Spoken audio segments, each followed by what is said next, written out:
You're watching ETN, where we don't do news, we just talk entertainment. Share and subscribe.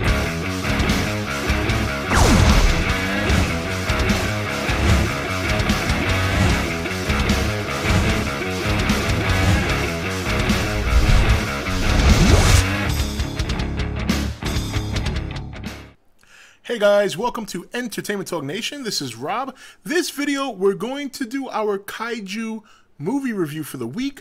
I know we're a little bit late. Some of you did see that wonderful video that regarding the tournament, little pre-tournament action video, and that was done on Thursday night. Put a lot of work into that. I want to thank Al for that. And yeah, the Kaiju tournament is in full gear production right now. So, but better late than never, right? So this week's Kaiju movie is going to be Gamera the Invincible. Yes, Gamera the Invincible. Now, when I first saw Gamera, the first movie I ever saw him in was Gamera Super Monster, I believe it was called. This one is the one I've kind of joked about in the past. Some of you might have heard me joke about this with the Matrix girls and or the Charlie's Angel, their version of the Charlie Angel girls, the three alien chicks who do the whole Mighty Morphin Power Ranger stuff. And and it, you know, it's basically like an all-star Gamera movie where they show stock footage of him going around defeating different monsters that he's fought in the past. So that was the first time I had ever seen Gamera in any movie. And that's actually one of my favorite Gamera movies, probably because of that. I like the fact that he had so many different monsters to fight at the time, and you know, I just thought it was a fun movie. So this is the first time I've ever seen Gamera the Invincible. And after seeing it, you know, it's okay. It's not, you know, when you go from Gamera Super Monster to Gamera the Invincible, it's much different. You know, he's not fighting any monsters in this movie. It's basically like his intro movie, very much a la Godzilla, very much a la Rodan, you know. But the difference here is that, you know, unlike those movies, there's no waiting for Gamera in this movie. Gamera is within... He shows up before the credits start, you know? The movie is... Now, first of all, I got to see the American one. And the American one is extremely different from the Japanese one, I'm assuming. I've never seen the Japanese one. First time seeing it. Once again, Amazon Prime has been a great source for me to catch up with all these old movies. And so I'm assuming the American one is way different than the original Japanese. But he doesn't show up. He shows up, like, right before the credits. And for those of you who have seen it, you know, I'm not going to get too much into detail. I know a lot of you guys are like, oh, these old movies, go ahead and spoil it. But you know what? You never know who's going to come around and watch a review on YouTube because they want to know if the movie's good or not without knowing the story. So that's why I kind of like to keep the bigger details off the grid, so to speak. So, but basically, in the theme of a lot of other monster movies, Gamera gets woken up by an atomic bomb. Basically... a plane gets shot down, and it was carrying an atomic payload, and that goes off when it gets shot down.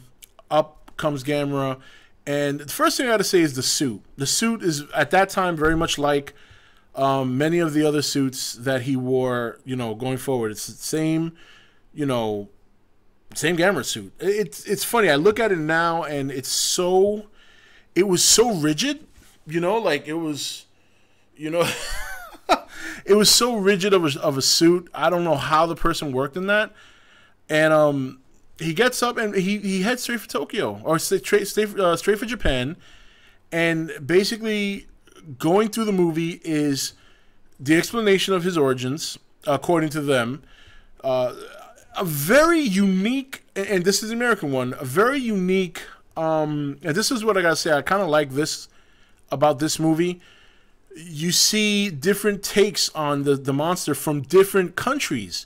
You know, like there's a scene where there's two Americans on a television show debating about whether or not this monster is real or a fabricated story by the government or something along those lines.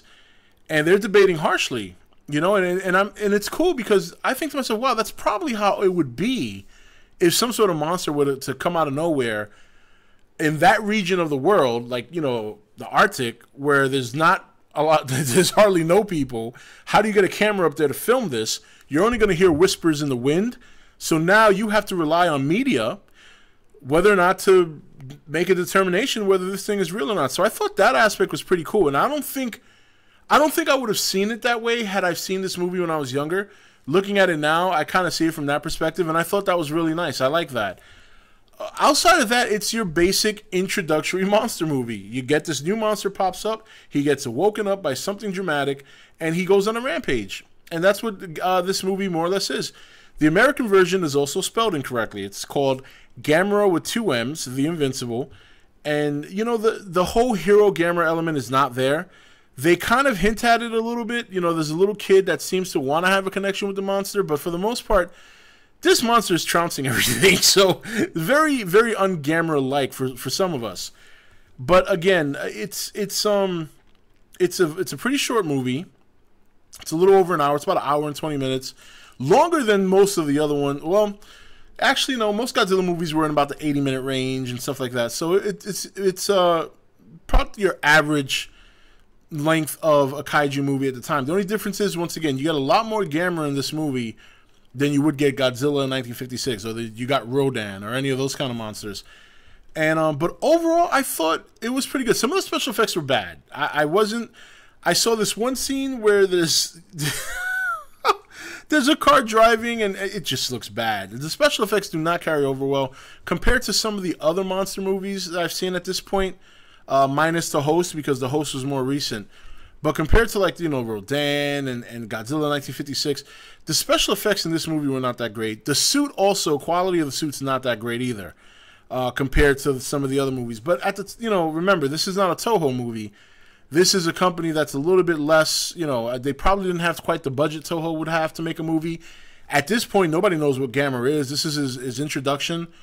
But Gamera does eventually, as we all know, turn out to be probably the second most popular kaiju around the world behind Godzilla, but still not as popular. A lot of people, if you know Godzilla and you're a big Godzilla fan, then you know Gamera, and you're probably a big Gamera fan.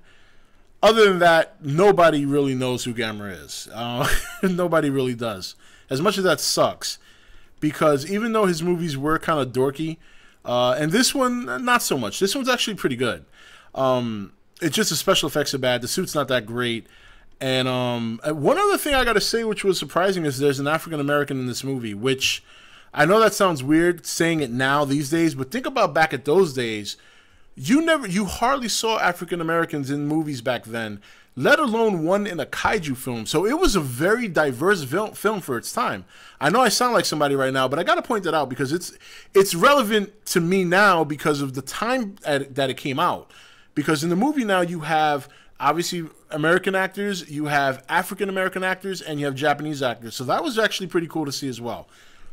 But outside of that, you know, Gamera has not had a lot of movies that are, you know, going up into the Heisei series. They were all very child-related, very much aimed at children.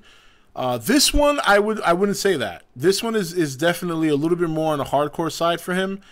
And they pull a Hulk on him, you know, at one point, which is pretty cool. I'm not going to say anything more because if you haven't seen the movie, I don't want to spoil it. But they pull a Hulk on him at some point. And for those of you who do see it and you know what happens to the Hulk at some point in the comics, you'll know exactly what I'm talking about. But outside of that, you know, Gamera the Invincible, it was pretty good.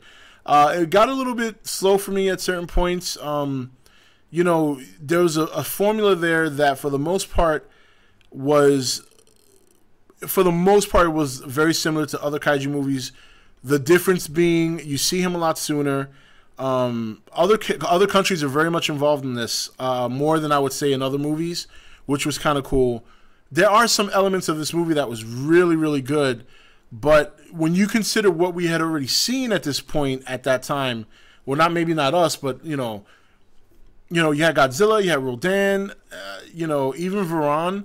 This movie, they tried to do things real different. You know, Gamera does not come out of the water, does not come out of the mountain. It comes out of an iceberg, which I thought was very unique. The constant communication and debates between different countries regarding the monster and his history was pretty cool. The presence of an African-American actor I thought was phenomenal. That really showed that they were trying to diversify the film, maybe to give it an edge over its competition. I don't know what the approach was. But for the most part, overall, Gamera the Invincible was a solid introduction movie for what would later become the second most popular kaiju in the world. Even to this day now, he's gaining a lot more popularity because of the Heisei series.